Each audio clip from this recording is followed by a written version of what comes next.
three persons. Father, Son, and the Holy Spirit will show up later. So far, here's what we've seen. In regard to time, He is before all time. In regard to essence, He is God. In regard to relationship, He is with God, distinct from God as a person, yet God. Now finally, number 4, His relationship to the world. Verses 2 and 3. He was in the beginning with God. That just repeats the 2 points of verse 1 for emphasis. All things were made through Him, and without Him was not anything made that was made. The Word who became flesh and dwelt among us, taught us, healed us, rebuked us, protected us, loved us, died for us. John wants to begin by saying He created us. John must have a sense that kind of greatness, that kind of wonder needs to be there. Otherwise, all the other things that we're going to learn about Him they're going to seem pedestrian and ho-hum, and He'll just be another random teacher doing a few hocus-pocus things. All things, verse 3, all things were made through Him. Now don't lose the point of verse 1 that the Word was God. When you hear all things were made through Him, yes, it's right to say He was God's agent. Through Him. When God says, by His Word, let there be, that Word is Jesus. By the Word, He brought the universe into being. But if you push that too hard, you're going to forget the Word is God. Not just an agent of God. So hold it all together. Don't leave what you got in verse 1 when you get to verse 3. When I say He's your maker, I don't mean God used an angel to make you. I mean, God created you through God.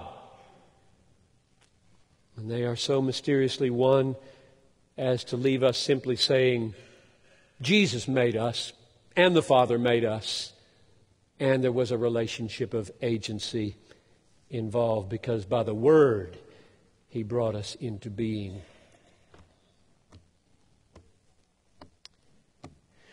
So, now we're back to the Muslim and the Jehovah's Witness, or any brand of Arianism.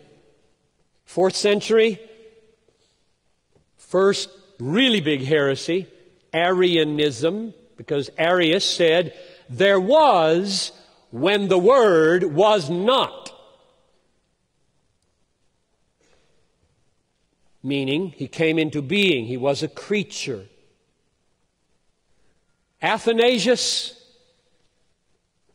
against the world, was banished 5 times from his homeland, defending against Arius. Almost the whole world went Arian,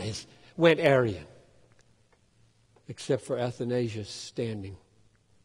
It was amazing. We have much to be thankful for in church history and to be sorry for. So, if a Muslim or a Jehovah's Witness, both of whom are Arians, say, you got this translation wrong. It really shouldn't say the Word was God. It should say the Word was, godlike, or a God, and a great prophet, a great angel, and then God used Him for great things.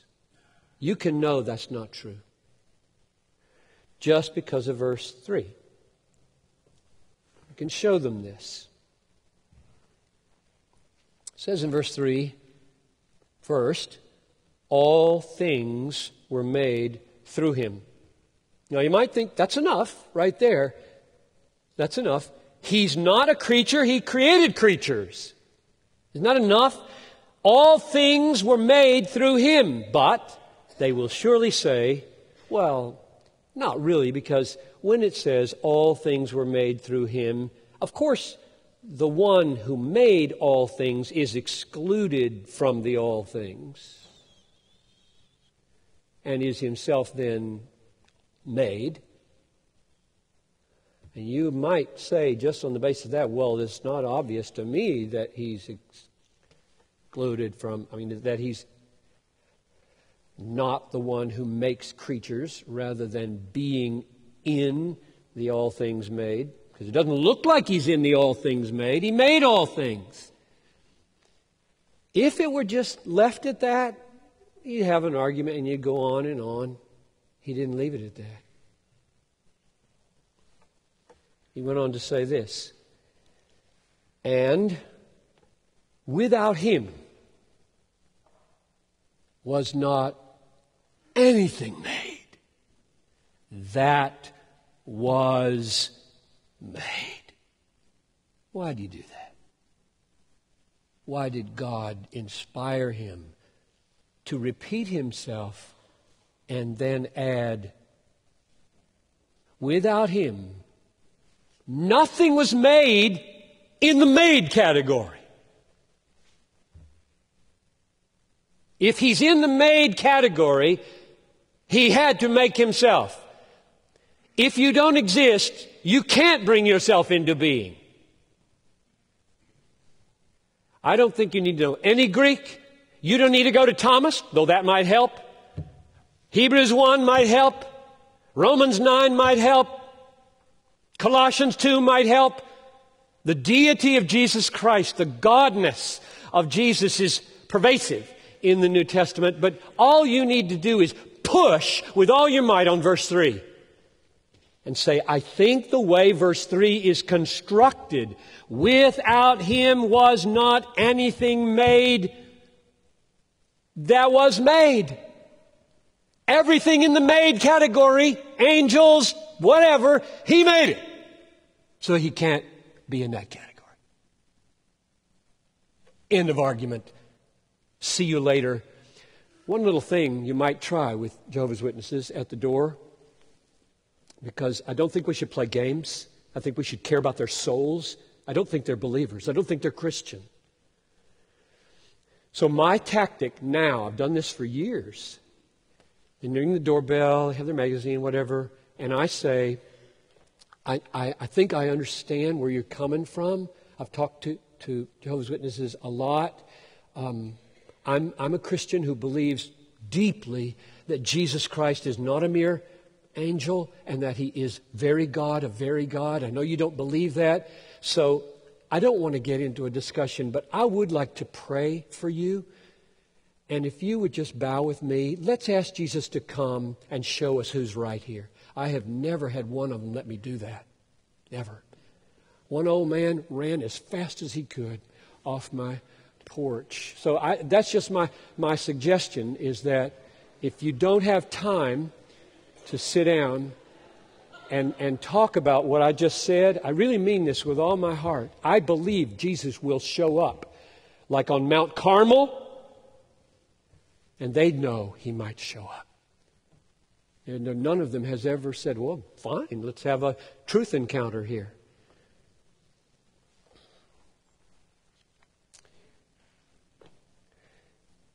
Christ was not made. That is what it means to be God.